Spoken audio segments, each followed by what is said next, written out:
The Multiverse Employee Handbook defines the multiverse as the universe's most elaborate excuse for why things didn't work out the way you planned, based on the comforting theory that somewhere in an infinite array of parallel realities, there exists a version of you who made better decisions and is currently living your best life. In cosmological terms, the multiverse hypothesis suggests that our universe is merely one bubble in an endless foam of universes, each operating under slightly different physical laws and containing infinite variations of every possible outcome. This may seem like an elegant solution to certain quantum mechanical puzzles, and indeed it appeals to physicists who enjoy the idea that mathematics demands infinite copies of everything. But in practical terms, it's rather like discovering that your filing system doesn't just contain duplicates, it contains infinite duplicates, all filed slightly differently, none of them findable when you actually need them.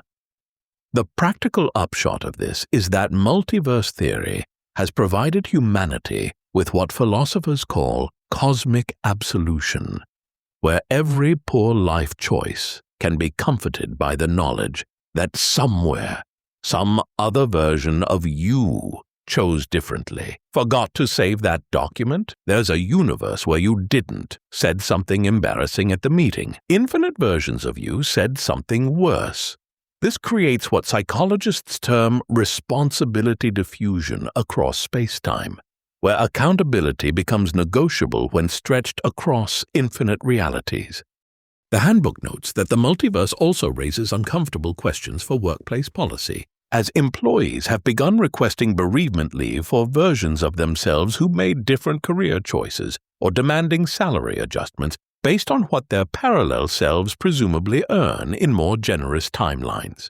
This has led to what HR departments describe as ontological bureaucracy crisis, where standard employee benefits become impossibly complicated when you must account for infinite variations of the same person, all of whom technically work here, but only one of whom is actually clocking in.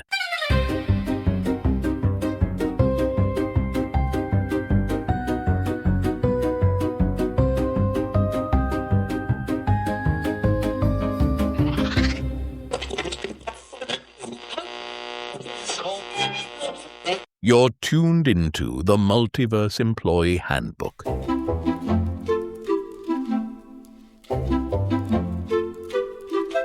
Today we're exploring whether the multiverse is legitimate science or the cosmos's most ambitious excuse for not answering difficult questions. We're asking, is invoking infinite universes a stroke of explanatory genius?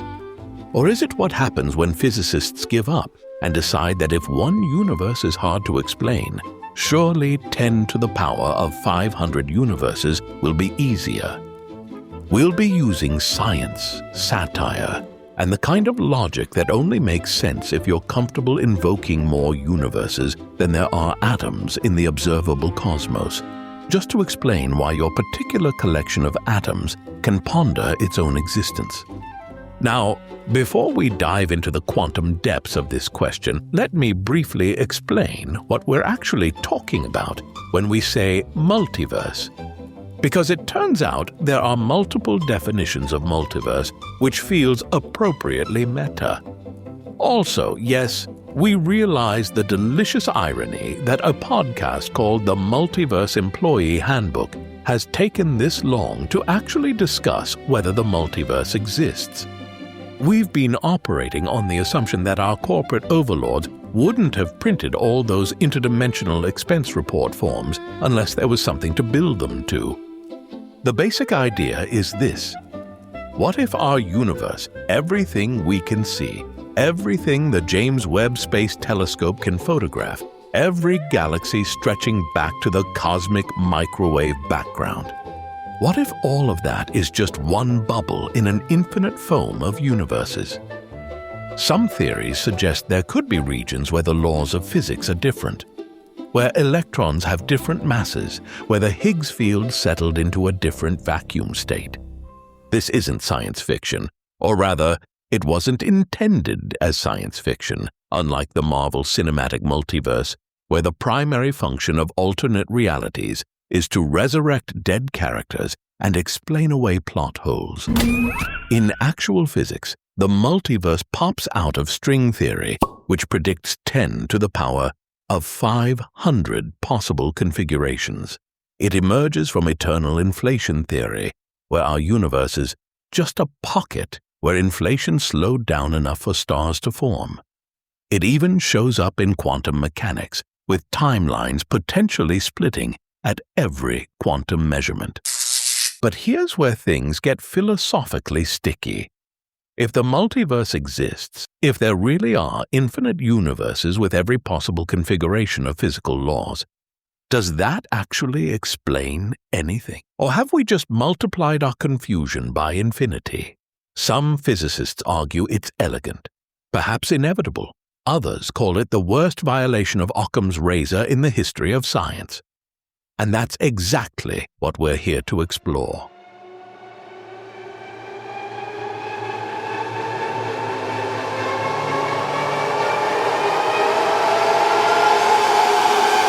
But first, gather round the interdimensional conference room, my merger-entangled listeners, for a tale that would make even the most aggressive private equity firm question their acquisition strategy.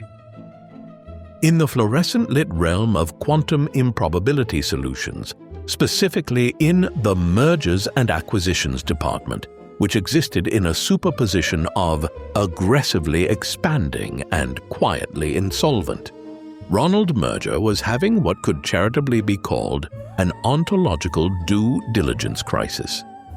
It had started, as these things often do, with an email that violated several principles of both corporate governance and causality. Subject: strategic acquisition opportunity, classified universe level, from square-haired boss to Ronald.Merger. Ronald: exciting news. The board has approved a transformative acquisition strategy. We're going to acquire quantum improbability solutions, not another quantum improbability solutions, not a competitor. Us. Specifically, a version of us from an alternate universe where we're presumably struggling financially and therefore available at a favorable valuation. Strategic rationale. If we own ourselves across multiple realities, we can consolidate tax liabilities across dimensional boundaries. Legal assures me this is probably not technically illegal in most interpretations of space-time. Your assignment? Identify the optimal universe QIS for acquisition. Due diligence begins Monday. Target closing date, Q3, or whenever causality permits. Please use Form MVM A001. It's 847 pages, but most of it is just asking, does this universe actually exist, in progressively more philosophical ways? Best, the square-haired boss. P.S. Finance is asking if we can expense the reality scanning equipment. Ronald stared at his screen, then at the coffee cup on his desk, then back at the screen, as if the caffeine might retroactively make the email make sense. This violates, he muttered to himself, scrolling through mental categories. Accounting principles, causality, basic logic, the entire M&A framework I learned in business school, possibly several laws of thermodynamics. But the square-haired boss's hair maintained its perfect cubic geometry even when proposing the geometrically impossible, which Ronald had learned was a sign of unshakable executive confidence. By Monday morning, the consulting department had produced a 200-slide deck titled Multiverse Portfolio Optimization Strategy. The first 17 slides were entirely devoted to a definition of the word universe. The criteria for an ideal acquisition target were thorough. Must exist in a universe with compatible laws of physics, must be struggling financially but not collapsed into a black hole, should have similar corporate structure but ideally slightly less competent management, which legal noted might be difficult to verify, and must not be aware they're being acquired. to avoid hostile defense tactics across dimensional boundaries. Ronald spent 3 days attempting to design a methodology. The problems multiplied faster than the universes he was supposed to be cataloging. How do you value a company in a universe with different fundamental constants? If time operates differently, what even is a fiscal quarter? What if they don't have causality? Can you acquire a company that exists backwards through time? Who signs the contract first, them in their past, or us in our future? He requested an emergency meeting with the square-haired boss.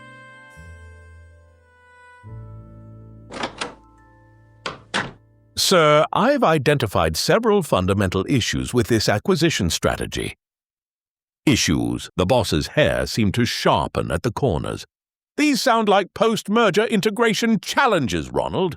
That's Phase 2 thinking. We're still in Phase 1, target identification. But, sir, I can't identify a target if I can't verify the target exists.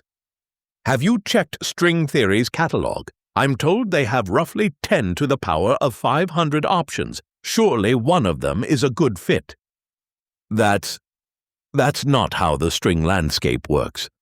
Ronald, the boss, leaned forward, his hair casting shadows that seemed to exist in more than 3 dimensions. I'm going to share something with you that I learned in my first year of executive leadership. Sometimes the best strategy is to act decisively in the face of ontological ambiguity. Think of it as arbitrage on existence itself. Ronald left the meeting with a migraine and a new directive to think bigger and more multidimensionally.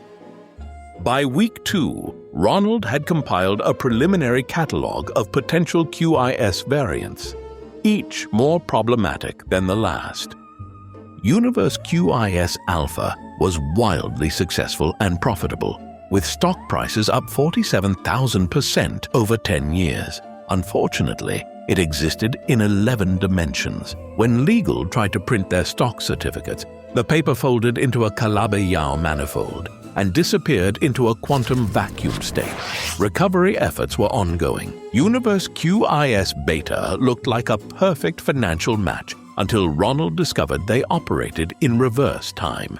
All their performance reviews occurred before the work was completed, and their CFO kept sending invoices for services QIS hadn't yet asked them to provide. Accounting had concerns. Universe QIS Gamma was financially struggling, which initially seemed promising.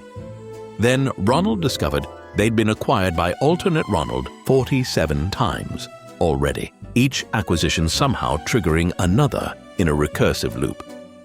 Their entire company was now just M&A paperwork achieving sentience. Universe QIS Delta appeared ideal in every respect. Compatible physics, similar corporate culture, reasonable valuation. Only problem, their physicists had proven using anthropic reasoning that Ronald's universe violated Occam's razor and therefore probably didn't exist. They'd filed a restraining order against entities from theoretically unnecessary realities, and Universe QIS Epsilon existed only in quantum superposition between highly profitable and completely bankrupt Schrodinger's Corporation. Finance couldn't determine valuation until someone observed them, but legal warned that observation might collapse them into the bankruptcy state. Suggested solution: don't look directly at their balance sheet. Oh, no! The legal department, meanwhile, had sent 17 increasingly concerned memos asking if they owed severance to alternate employees they were technically laying off, and whether those employees owed severance back in universes where the acquisition ran the other direction. HR wanted to know which universe's vacation policy took precedence, and whether employees existing in multiple realities accrued paid time off in each one. Finance delivered the killing blow. The accounting treatment for assets that exist in quantum superposition remained unclear. GAAP had no provisions for this. They'd contacted the Financial Accounting Standards Board, who hung up on them twice. By week 3, Ronald had discovered the real problem, the one that made all the others irrelevant. He couldn't prove any of these universes existed. Oh, the theories that predicted them were solid enough. String theory needed all those configurations to work mathematically. Eternal inflation fell naturally out of cosmic inflation models. The many worlds interpretation emerged when you took quantum mechanics seriously. But none of them were directly observable from here. They were all consequences, predictions, side effects of theories trying to solve other problems. The multiverse wasn't the point. It was the cosmic exhaust from the engine of explanation. The entire M&A assignment was based on unprovable premises. He prepared his final report. Acquisition status ontologically ambiguous. Target verification unfalsifiable. Recommended action: reconsider strategic priorities. Ronald scheduled one last meeting with the square-haired boss. Sir, I've completed my analysis. The fundamental issue is that this entire acquisition strategy rests on unprovable assumptions. I cannot verify these universes exist. The assignment is unfalsifiable, potentially unparsimonious, and possibly philosophically meaningless. The boss listened thoughtfully, fingers steepled beneath his geometrically perfect hair. I see, he said finally. You're saying we need better search criteria. No, sir. I'm saying the entire concept might be philosophically incoherent. Excellent observation, Ronald. That's exactly the kind of outside-the-box thinking we need. Begin Phase 2. Instead of acquiring ourselves, we'll acquire alternate versions of our competitors. Much simpler. Lower regulatory scrutiny. Legal is already drafting the interdimensional tender offer. Ronald felt something break inside him, not dramatically, more like a quantum tunneling event, where part of his consciousness simply existed in a different state than before. He opened his laptop and began typing. Subject: resignation. Effective across all observable realities. Dear Sir, I am resigning from my position at Quantum Improbability Solutions, effective immediately. However, I am not submitting this resignation to this universe's QIS. I am submitting it to QIS Epsilon, an alternate universe where, according to preliminary scans, the company's strategic initiatives are based on falsifiable hypotheses, and the management team demonstrates at least passing familiarity with the constraints of observable reality. I believe this represents a more parsimonious career path. Thank you for the learning experience, which I will carry forward across all reference frames in which I exist. Sincerely, Ronald Majer. P.S. I'm taking a position with a more ontologically grounded employer. One that exists. He hit send, stood up, and walked out. 1 week later, Ronald sat at a new desk in what his offer letter had described as Universe QIS Epsilon, where our business plans don't require footnotes about vacuum decay. The office looked remarkably similar. Same fluorescent lighting, same slightly too cold air conditioning, same coffee machine that produced beverages existing in superposition between burnt and somehow still frozen. Then his new boss walked in. The hair was triangular, perfectly triangular. Ronald, good to have you aboard. Sharp thinking, jumping universes like that really demonstrates initiative. The triangular-haired boss smiled with exactly 180 degrees of enthusiasm. Now, I've got your first assignment all queued up. Very exciting opportunity. Ronald felt a familiar sense of dread condensing in his stomach, like quantum probability collapsing into certainty. We're acquiring a company, the triangular-haired boss continued, pulling up a holographic presentation that somehow looked more real than reality itself. Small operation, very promising. Only catch is they exist in a universe that might not be physically possible according to our current models of quantum mechanics. Ronald stared. But that's what makes it such a great opportunity. Think of the valuation arbitrage on questionable existence. Due diligence begins Monday. I'll send you Form MVM-A001. It's only 847 pages, most of which just ask, does this universe actually exist, in progressively more philosophical ways? Ronald finished quietly. Exactly. I can tell you're going to fit right in here. Ronald looked directly at where a camera would be if this were a sitcom and not his actual life occurring across multiple quantum states simultaneously. The multiverse is real, he thought. And it's all the same, he said sadly.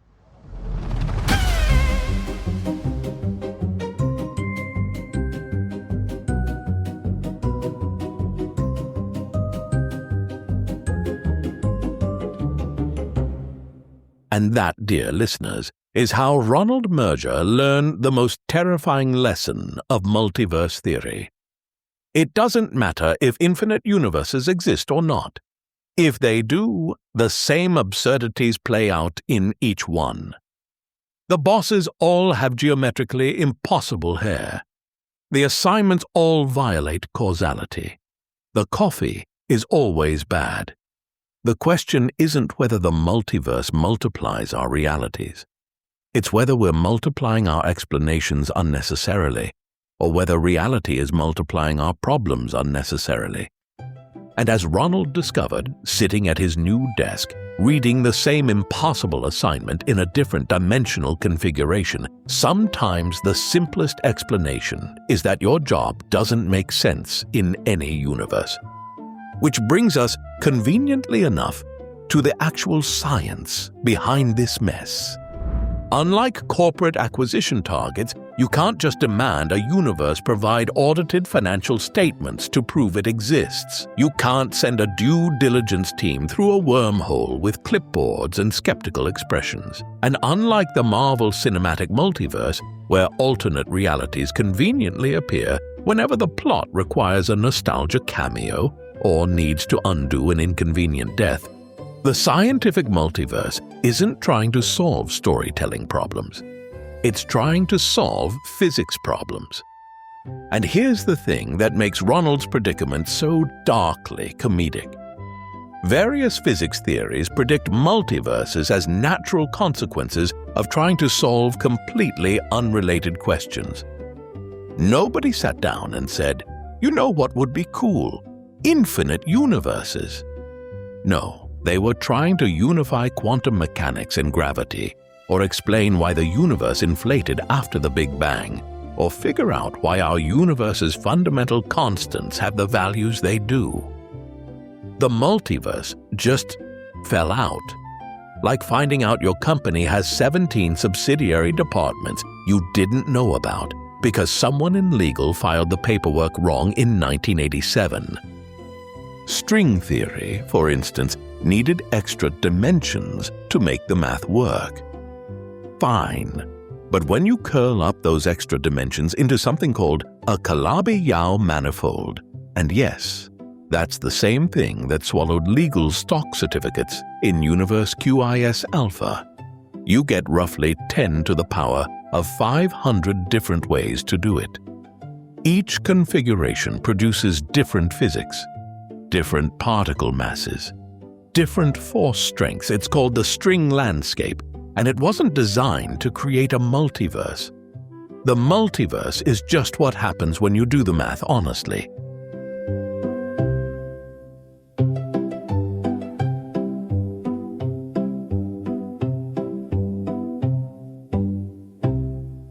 Eternal inflation is similar. Cosmic inflation theory says the early universe expanded exponentially fast, a tiny fraction of a second after the Big Bang. Space itself stretched faster than light. This solves several cosmological problems beautifully. But when you run the equations, inflation doesn't just happen once and stop everywhere simultaneously. In most of space, it never stops.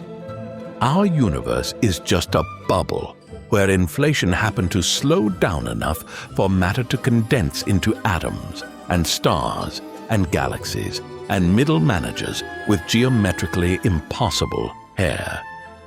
But outside our bubble, inflation continues, spawning more bubbles, each potentially with different properties. Nobody wanted this. It just emerged from taking inflation seriously.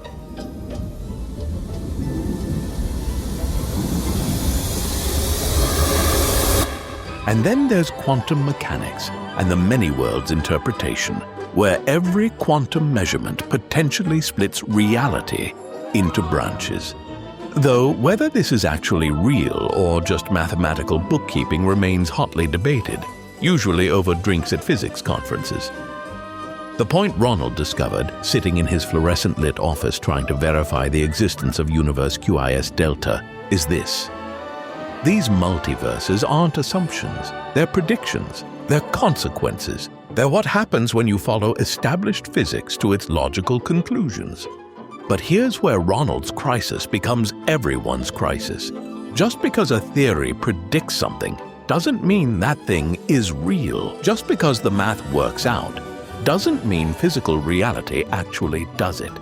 We can't observe these other universes. We can't measure them. We can't send probes. We definitely can't acquire them through leveraged buyouts. So the question becomes, is the multiverse legitimate science, or is it the theoretical equivalent of Ronald's assignment? Technically consistent with the rules, but ultimately unfalsifiable. And possibly absurd. When we return from this brief quantum superposition, we'll explore whether the multiverse violates Occam's razor, or whether William of Occam just wasn't thinking big enough.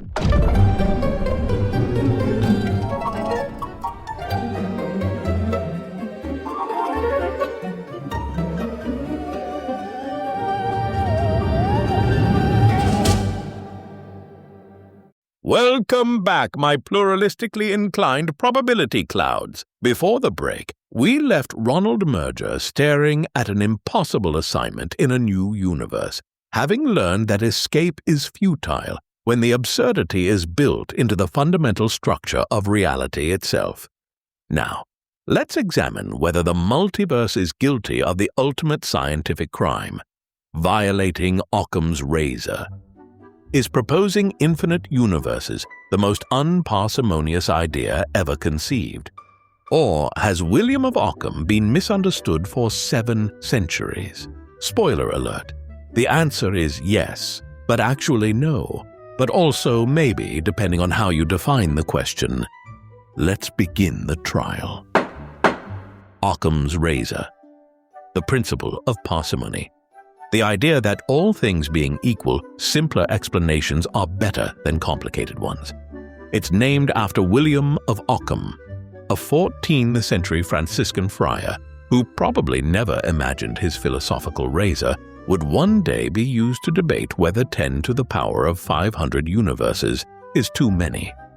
William's original phrasing was blunt. Never posit pluralities without necessity. And dear listener, I have bad news. A multiverse is about as plural as you can get. It's the plurality of pluralities.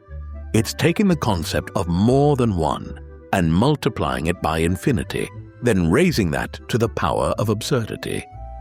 If William of Occam could see what modern physics has done with his razor, he'd probably file a trademark infringement lawsuit across multiple realities. So, case closed, right? The multiverse violates Occam's razor. String theorists and cosmologists have committed the cardinal sin of multiplying entities beyond necessity. They've taken a perfectly good single universe and infected it with infinite variance, like some kind of cosmic franchise operation. Except it's not that simple, because over the centuries since William wrote those words, philosophers and scientists have refined what we actually mean by Occam's razor. And the modern understanding is quite different from keep things small and tidy. Newton rephrased it this way. We are to admit no more causes of natural things than such as are both true and sufficient to explain their appearances. Note the word causes, not consequences, not predictions, not outputs. Causes, the things you assume at the beginning, the ingredients you put into your explanation. Aristotle, even earlier, said it this way. We may assume the superiority, other things being equal, of the demonstration which derives from fewer postulates or hypotheses. The key word there is postulates, the assumptions you make, the axioms you start with, the number of moving parts in your theoretical engine, and here's where the multiverse defense begins to look surprisingly strong. If a theory predicts a multiverse as a consequence of its fundamental rules, then the multiverse isn't a postulate. It's not an assumption. It's an output. It's what falls out when you run the equations honestly. Think about it this way. String theory wasn't invented to create a multiverse. It was invented to unify quantum mechanics and general relativity to explain how gravity works at quantum scales. The 10 to the power of 500 possible configurations of the Calabi-Yau manifold. That's not a feature. That's not something string theorists wanted. It's just what happens when you do the math. The multiverse emerged as an unwanted side effect. Like discovering your elegant equation also predicts infinite paperwork. The same with eternal inflation. Cosmic inflation theory was developed to solve very specific problems. Why is the universe so uniform? Why is space so flat? Why don't we see magnetic monopoles everywhere? Alan Guth and others proposed that the early universe underwent a brief period of exponential expansion. Brilliant. Problem solved. Except when you run the inflation equations forward, inflation doesn't just politely stop everywhere at once. In most of space, it never stops. It continues forever, spawning bubble universes wherever it happens to slow down. The multiverse isn't something you add to inflation theory. It's something you get from inflation theory, whether you like it or not. These multiverses aren't added entities. They're consequences, and Occam's razor, properly understood, doesn't penalize you for consequences. It penalizes you for unnecessary assumptions. Now let's put this in perspective with some historical parallels, because humans have been terrible at accepting bigness for most of our history. The ancient Greeks had a clever argument against heliocentrism, the idea that Earth orbits the Sun. They said, if we're really moving around the Sun, then the nearby stars should appear to shift position relative to the distant stars. That's called parallax. But we don't see any parallax. Therefore, Earth must be stationary. Their logic was flawless. Their conclusion was wrong. Why? Because they couldn't imagine that the stars were so far away, that the parallax was too small to measure with ancient instruments. Their bias toward a reasonably sized cosmos led them astray for centuries. Fast forward to 1920. The Great Debate. Harlow Shapley versus Heber Curtis, arguing about the nature of spiral nebulae.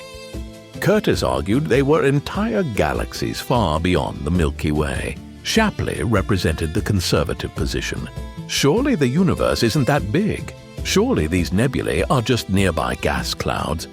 The distance Curtis was proposing felt uncomfortable, unreasonably vast, unnecessarily extravagant. Curtis was right. The universe was that big. And now? Now we're completely comfortable with an observable universe 93 billion light-years in diameter. We accept that the greater universe might be hundreds of times larger, or even infinite. We've watched our measured boundary of reality expand again and again, each time thinking, surely this is as big as it gets, and each time being proven wrong. Our bias toward smallness has failed us repeatedly. The universe has never cared about our comfort level with its size. So arguing against the multiverse based purely on a sense of excessive bigness, based on the feeling that 10 to the power of 500 universes is just too many, might be the same mistake humans have been making for millennia. Size of prediction doesn't equal complexity of explanation. Let me give you a corporate analogy, because apparently everything in this podcast eventually becomes about middle management and bureaucratic nightmares. Imagine Quantum Improbability Solutions discovers that their organizational chart, when you follow all the rules consistently, predicts the existence of infinite subsidiary departments. Not because anyone designed infinite departments, not because the CEO woke up one morning and thought, "You know what we need? More org chart complexity." But because when you follow the employee handbook's rules about reporting structures, departmental hierarchies, and matrix management, when you follow those rules to their logical conclusion, infinite departments just emerge. The question then isn't, do we want infinite departments? The question is, are the rules in our employee handbook correct? The departments aren't an assumption, they're what you get when you take the handbook seriously. If the handbook's rules accurately describe how the company works, then maybe those infinite departments are real, even if we can't visit most of them, even if they exist beyond the horizon of the elevator system. The multiverse might be the same thing. Not an assumption we made, but a consequence we discovered.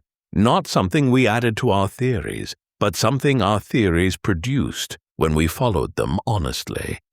William of Occam's razor warns against multiplying entities beyond necessity.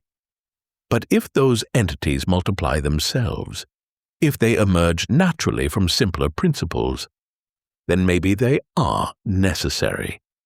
Maybe they're what reality looks like when you don't artificially constrain it to fit human intuitions about reasonable sizes.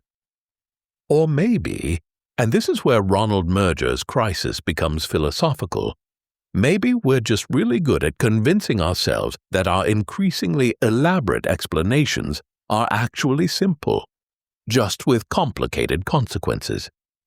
The trial continues. So we've established that the multiverse might not violate Occam's razor after all, at least not in the way William of Occam would have meant it. The multiverse could be a consequence, not an assumption, an output, not an input. But there's another charge in the indictment, a more serious one. The accusation that the multiverse isn't just unparsimonious, it's unfalsifiable, that it's not even science at all, but rather metaphysics dressed up in equations and pretending to be respectable. This criticism comes from Karl Popper's philosophy of science, which says that for something to be scientific, it must be falsifiable. Not false, but falsifiable, meaning there must be some conceivable observation or experiment that could prove it wrong. If no possible evidence could ever contradict your theory, then your theory doesn't actually predict anything. It's not science. It's just story time with math. And the multiverse, the critics say, fails this test spectacularly. How do you disprove the existence of universes that are, by definition, beyond our ability to observe? How do you falsify something that exists outside our cosmic horizon, causally disconnected from everything we can measure? You can't. Therefore, the multiverse is unfalsifiable. Therefore, it's not science. Case closed. Everyone go home, physics is cancelled. But wait. Let's think about this for a moment. By this strict Popperian standard, hypothesizing that galaxies exist beyond our particle horizon, beyond the observable universe, is also bad science. We can never observe those galaxies. Light from them will never reach us. They are, in principle, unfalsifiable. And yet, would anyone seriously argue that proposing their existence is unscientific? That it's unreasonable to assume that space continues past the boundary of what we can see? The strict falsifiability criterion starts to look less like a useful tool for distinguishing science from non-science, and more like a philosophical straitjacket that constrains what we're allowed to think about. A more relaxed view of science would say, science is the application of logical reasoning, coupled with empirical evidence where possible, to build consistent models of reality. If something might exist, if it's potentially part of the actual universe, then it's within science's domain to investigate it, even if direct observation is difficult or impossible. And here's the thing that makes the multiverse more interesting than its critics admit. It's not actually as unfalsifiable as it seems. There are, in fact, proposals for direct tests. Admittedly, they're long shots, the kind of experiments that make funding committees nervous. But they exist. For instance, if our universe is one bubble in an eternal inflation multiverse, and if another bubble once collided with ours in the early universe, that collision might have left a distinctive pattern in the cosmic microwave background, a kind of cosmic bruise. Several physicists have looked for such patterns. They haven't found them yet. But the point is, this is a testable prediction. The multiverse could, in principle, leave fingerprints. But the really clever tests are indirect. They involve making predictions about this universe based on the assumption that it's one universe selected from a multiverse ensemble.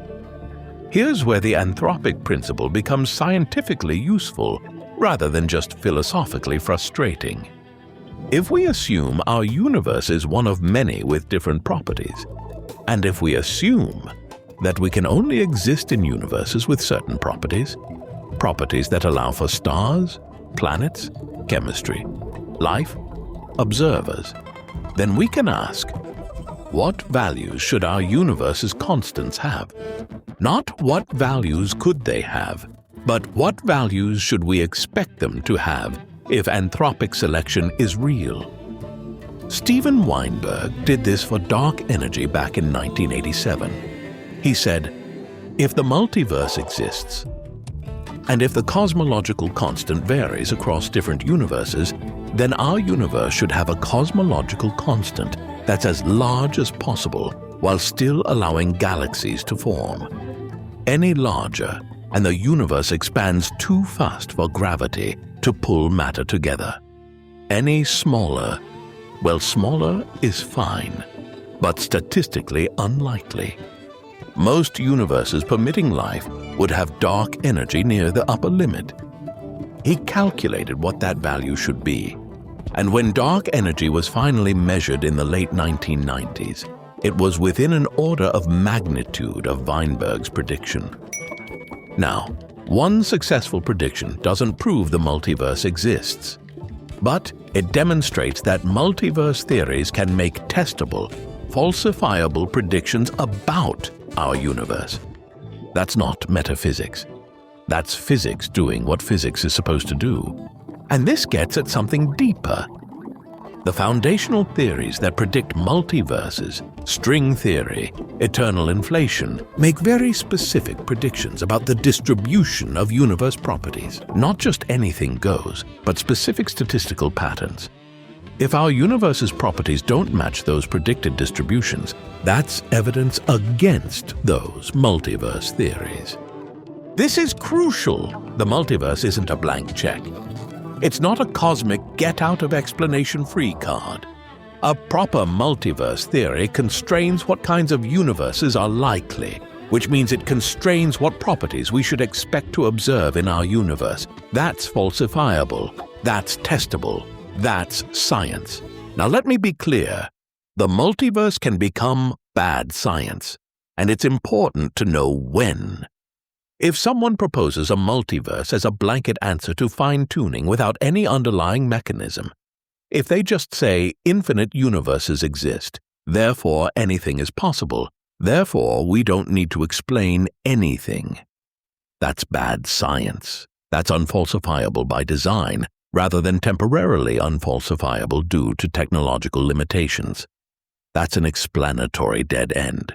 It's the corporate equivalent of claiming all expense reports are valid in some universe without providing any accounting framework. Sure, maybe there's a universe where you legitimately needed to expense that yacht as a team-building investment. But without rules about which expenses are actually valid in this universe, you just have chaos masquerading as flexibility. Bad multiverse science says, everything happens somewhere, so stop asking questions. Good multiverse science says, here's a specific mechanism that generates universes with varying properties according to these rules, which makes these predictions about what we should observe. The difference is enormous. Take Lee Smolin's cosmological natural selection hypothesis. It proposes that universes spawn baby universes inside black holes, and that the baby universes inherit slightly modified physical constants. Over cosmological timescales, this creates a selection pressure for universes optimized to produce lots of black holes. That predicts our universe should have properties favorable to black hole formation. You can test that. You can make predictions about stellar evolution, supernova rates, the mass distribution of compact objects. It might be wrong. In fact, some evidence suggests it probably is wrong, but it's falsifiable. It's science. That's the key distinction. Serious multiverse proponents aren't just waving their hands and saying, infinity means we don't have to explain things. They're developing specific frameworks with testable consequences. Not just maybe infinite universes exist, but here's how they emerge, here's why, here's what that implies, and here's what we should observe if we're right. Ronald Merger's crisis in the Mergers and Acquisitions Department was that he couldn't verify his acquisition targets existed. But the deeper issue was that his assignment had no testable framework. There was no way to determine if he'd succeeded or failed. No mechanism, no predictions. Just a vague directive to find the right universe with no criteria for what right meant. That's when an idea stops being science and starts being make-work for cosmologists. The multiverse, done properly, is better than that. Not perfect, not proven, but better than that. It makes predictions. It constrains possibilities. It connects to observable reality in our universe. Whether those predictions are correct, whether the multiverse is real, well, that's what experiments and observations are for. That's what science does. And the fact that we can even have that discussion, that we can propose tests and make predictions, means the multiverse isn't just philosophical speculation. It's science, weird science, uncomfortable science, science that requires us to accept that most of reality might be forever beyond our ability to directly observe. But science, nonetheless. And somewhere in the multiverse of possible corporate structures, there's a version of quantum improbability solutions where Ronald Merger's assignment actually made sense. Where the acquisition targets were falsifiable, the due diligence was productive, and the coffee machine worked properly. We just don't happen to live in that universe.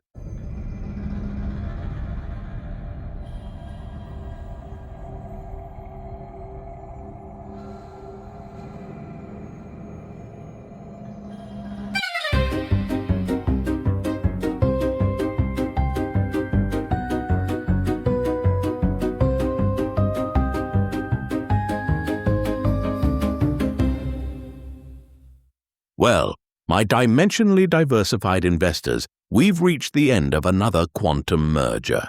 Time to close the books on this cosmic acquisition attempt. Today we've learned that the multiverse might be the ultimate hostile takeover, reality acquiring infinite copies of itself without even filing the proper SEC disclosures. We've discovered that invoking 10 to the power of 500 universes sounds unparsimonious, until you realize they're not assumptions. They're consequences. They're what falls out when you honestly follow the math of string theory or cosmic inflation, like discovering your company's org chart predicts 17,000 subsidiary departments you didn't know existed. Ronald Merger discovered what physicists know. You can't always verify your acquisition target exists, especially when it's causally disconnected from your reference frame. But you can verify that your theoretical framework makes testable predictions. The multiverse isn't something we added to physics to make the equations work. It's something that emerged from physics when we tried to unify quantum mechanics with gravity, when we tried to explain why the early universe inflated, when we tried to understand why our universe's constants have the values they do. And we've learned that the multiverse can be either good science or bad science, depending on how you use it. Good science says, here's a mechanism that generates multiple universes. Here's the distribution of properties we'd expect. Here's what that predicts about our universe. Bad science says, infinite universes mean anything's possible. So, stop asking hard questions. The difference is everything. Though I suspect somewhere in the string landscape, there's a universe where Ronald successfully completed his assignment, filed all the proper paperwork, and acquired a profitable version of QIS with compatible physics and reasonable management. And there's probably another universe where the square-haired boss has spherical hair, or possibly hyperbolic hair, or hair that exists in a quantum superposition of all possible geometries until observed by HR. We just don't live in those universes.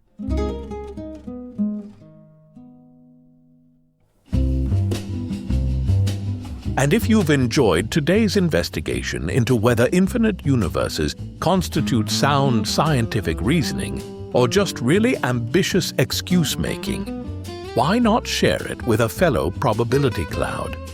Perhaps you know someone facing an unfalsifiable assignment, someone whose boss asked them to prove the unprovable or acquire the unacquirable.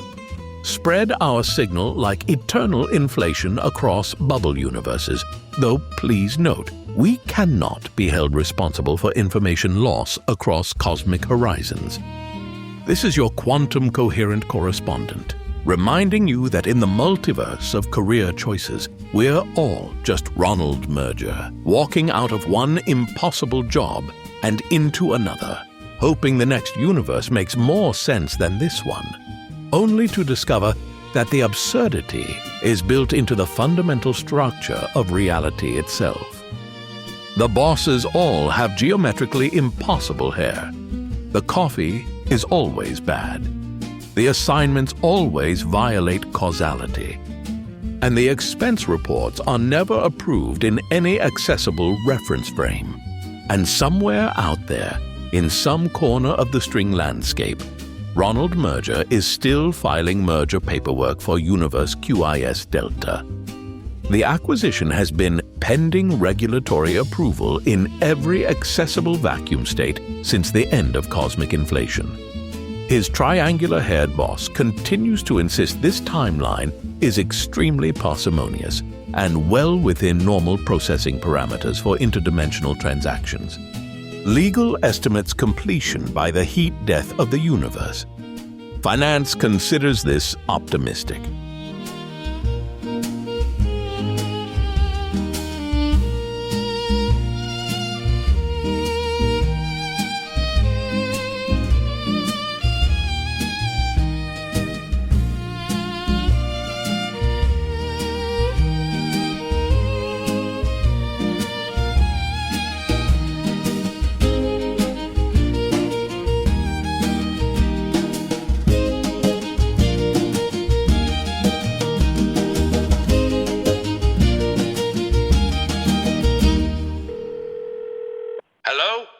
Hey, I'm Rob Corrigan, the human who dreamt up the Multiverse Employee Handbook, because I can't stop marveling at how strange and wonderful the universe is, and how often it behaves like a very large company with confusing corporate policies. In a world increasingly run by AI, I think it matters to be clear about what's human-made and what's conjured by machine magic. So here's the straight-up rundown. The host, David, is a professional voice actor. The voice you hear has been digitized using 11 Labs voice cloning technology, with his blessing and excellent enunciation. The episode thumbnails are created with OpenArt's AI models. Music and sound effects come from Pixabay, composed by human artists. Everything else, the writing, the jokes, the research, is 100% me. Human hands, human brain, and occasional human muttering. Thanks for listening, and for being a good human in an increasingly automated cosmos. And if you like this show and make it this far, it would really mean a lot to me if you shared it with a colleague, a friend, or anyone. It's really the best way to make podcasts like this grow, and I sincerely appreciate it. Rob, do stop ringing after hours.